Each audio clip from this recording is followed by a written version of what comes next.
dafa mel ni dafa nekk ci ay position partisane daal. non en réalité dafa mel ni. pas loolu sax mais moom dafa nekk ci dama bëgg aussi. waaw rôle coq wala yu demee noonu quoi. day jël place su gars yi quoi. da lay kii quoi mën nga ko wax ko da lay. mais en réalité dama bëgg kii bu waxee kii wax. ñu xaw a équilibré. mën na daane la style ba vraiment ma. bu fekkee loolu sax xam nga c'est une question qui n'a aucune amul sens sax quoi. mais parce que boo fekkee da nga bëgg yow ñu ngi lay wax ne la yow ñu ngi lay wax loo xam ni ñu ngi lay wax ne yow da nga ne yow li ñu lay wax objectif ba ma 2029 lañu jëm am ñun ñoom ils sont majoritaires dans ce pays à l'heure actuelle c'est pourquoi ce qui explique qu'ils sont au pouvoir. mais même une majorité relative. parce que c'est encore que c'est une majorité relative. mais parce que du ay seen militant rek ñoom ñoo leen voteel. mais majorité dañ koy am foo leen nekkoon. mais dama la ñun ñi ngi jëm 2029 la ñu jëm nous sommes des démocrates dañu am calendrier bu nga xam ni républicain la ñu am.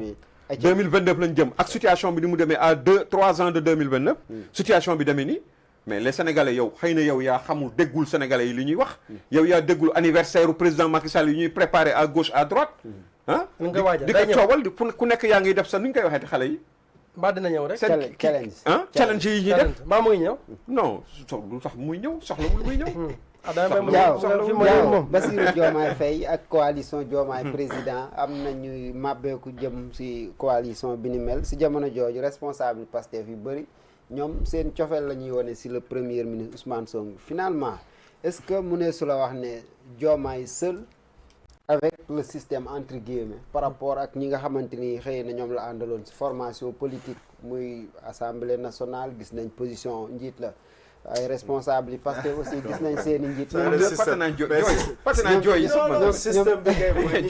système bi daal mooy ñi am ci système bi ay kër ak yu kenn xamul balaa xëy nag taxaw ne dañuy wax système. pourquoi ma ne système bi pourquoi ma ne système parce que Abdourahmane Diouf ak aussi ñoom Mimi Touré ñoo nekk si ginnaaw Diomaye mais yow ki ngay def Ousmane Sonko ku ko gën a bokk ci système bi sois sérieux allez-y come on impôt domaine man bu ma jotoon réew mi dama koy militariser ça relève de la sécurité nationale dama koy militariser un inspecteur des impôts di nga taxaw fi doo ay caaxaan.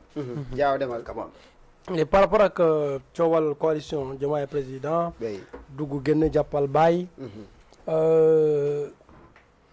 quelle est la place des Sénégalais lan mooy yéen seen place ci lii nii ci coow li maanaam ñoo xamante ne ñoom ñoo yeew dem voté ji.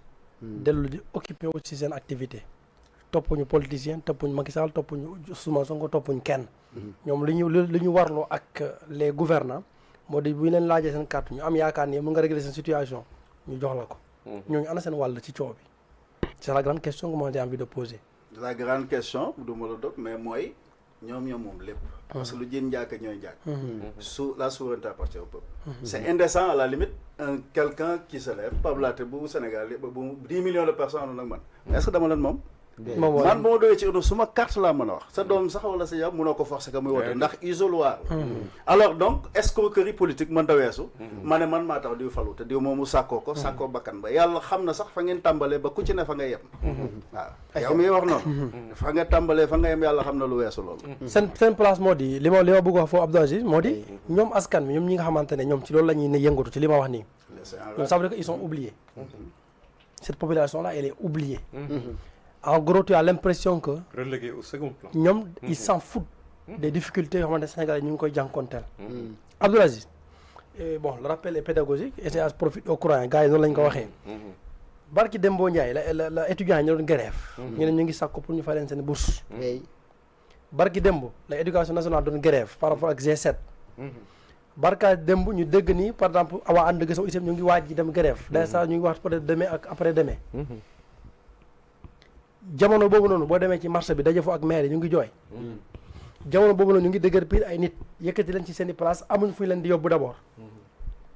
jamono boobu noonu on dit 30 000 personnes ont été licenciées. donc amaguñu liggéey. jamono boobu ba nga xamante ne instant bi nii ñëpp képp ko xamante ne entrepreneur nga te amoon sa entreprise yaa ngi ci jamono yaa ngi licencié di wàññi sa personnel. si jamono boobu noonu en 2 ans au pouvoir. le régime en place ki nga xamante ne mu nekkee ci opposition lu mu doon bàkko moo di la révolution moo di la rupture man daal ba may dee rek ñu naan révolution. c'est-à-dire loolu yëpp ci escroquerie politique casser lépp lu nga xamante ne moo fi doon am c'est-à-dire des calculs politiques d'ailleurs si calcul politique yooyu noonu la ñu waxoon ni sax c'est d'abord la révolution des consciences. vraiment ci doo ñëw di lëndëmal nit ñi. ci calcul politique boobu noonu la ñuy waxoon ni par exemple Macky Sall ak ñi mu fi nekkal ñu ma jàpp sax président de la République da ngay génn ci politique moom da ngay di génn sa parti pour me concentrer sur le quotidien des Sénégalais ñoom maam ces personnes là ñoom ñaar le président ak le premier ministre c'est-à-dire le leader de cette révolution là de cette fameuse révolution ak son poulain si jamono boobu en tout cas secrétaire général du parti PASTEF ñoom ñaar ñoo xëccoo jamono ji ni pour 2029 ñoom ñu ne ñu bu ñu yegsee dañ ñu ne réew mi dañ koo fekk 4e sous-sol est-ce que réew bi nga xamante dañ ko fekk ci 4e sous-sol ñoom ñi nga xamante ne ñoom ñoo ko nekk di gérer ba président Diomaye génn mënuñu amatuma marge de manœuvre léegi ci réew boobu noonu chef de chantier chef de chantier bi ak son adjoint di xuloo pour kan mooy chantier yi maanaam prochaine élection buy ñëw naka lañ def pour falu pendant ko nag chantier baa ngi taxaw te dara demagul li taxawoon sax ñu ngi koy mabbal voilà ce qui se passe dans ce pays là moo di jamono boo xamante ne ñii di xëccoo kan mooy gën a yaatu kat lan mooy coalition Diomaye président loolu en fait li ñu nekk defoo noonu maanaam yaatal coalition président Diomaye président objectivement kenn da nga wax sa akula tallaay objectif bi lan la à part pour élection 2029 ok c'est clair coow problème Ousmane Sonko ak Bassirou Diomaye Diakhar lan la lu dul man maay jiitu doo fi nekk candidat naan loolu kese la de moo andi coow li yëpp te boo xoolee tout ce qui s'est passé Diomaye ak Sonko bu ñu faloo ba tey. Diomaye ak Sonko faloo wuñu. léegi Diomaye bu mu faloo ba tey léegi Diomaye bu mu faloo ba tey léegi Diomaye bu mu faloo ba tey bu mu tabb Ousmane Sonko def ko premier ministre. ce qui s'est passé. c'est-à-dire il faut ce qui s'est passé.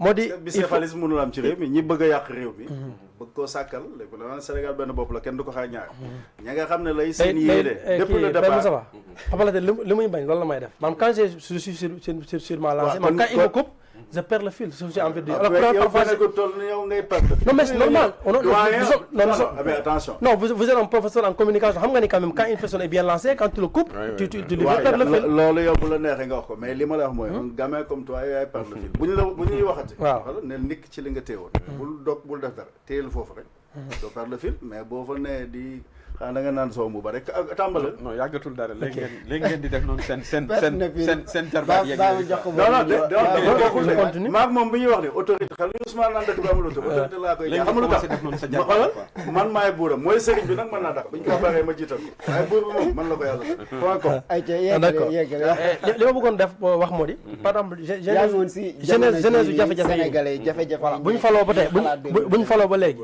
del naan café tout voilà bu ñu faloo ba léegi Père Moustapha man après impression bi ma am moo di j'ai l'impression que le premier Ousmane Sonko il fait tout pour que Diomaye bu mu am bilan moo tax ma la wax on a l'impression que c'est du sabotage pourquoi ma wax loolu noonu Diomaye da doon dem France Ousmane Sonko def tweet di xas France objectif bi pour lan la exactement son président jël avion pour dem France.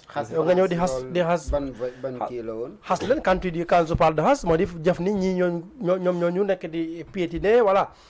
rappel daal la mu doon wax ci opposition par rapport ak Emmanuel Macron ak ñi mu àndal. est-ce que loolu noonu c'est objectivement c'est pour aider le président wala pour yàkkal ko la. quand le président Achoua moom mu toog moom ak les Omar Sissoko et Mballo. nga toog di wax ni par exemple jafe-jafe Afrique yëpp. mooy c'est manque de courage politique des présidents. koy waxal même bu dee waxatu ancien yi parce que sa problème moo nekk si bopp réew mi di. koo waxal instant boobu noonu Ousmane Sonko génne par exemple wax ni réew mi par exemple dafa am kii ni nga ko waxee sax dette cachée. joxoñ ci baaraam tuuma ñoo xamante ne moo di les institutions qui prêtent l'argent. ñoom FMI ak consort. léegi quand il fait ça. kan la nekk di yàkkal. kan. réew mi Ousmane Sonko dajale ses militants fii wala boog dem fii ci assemblée nationale. est-ce que yooyu ngay wax noonu yëpp bu fekkee ne xëy na c'est pour dénigrer son bilan. en 2029 est-ce que li gënoon yomb wala boog li gënoon a gaaw du ko maanaam mu démissionner.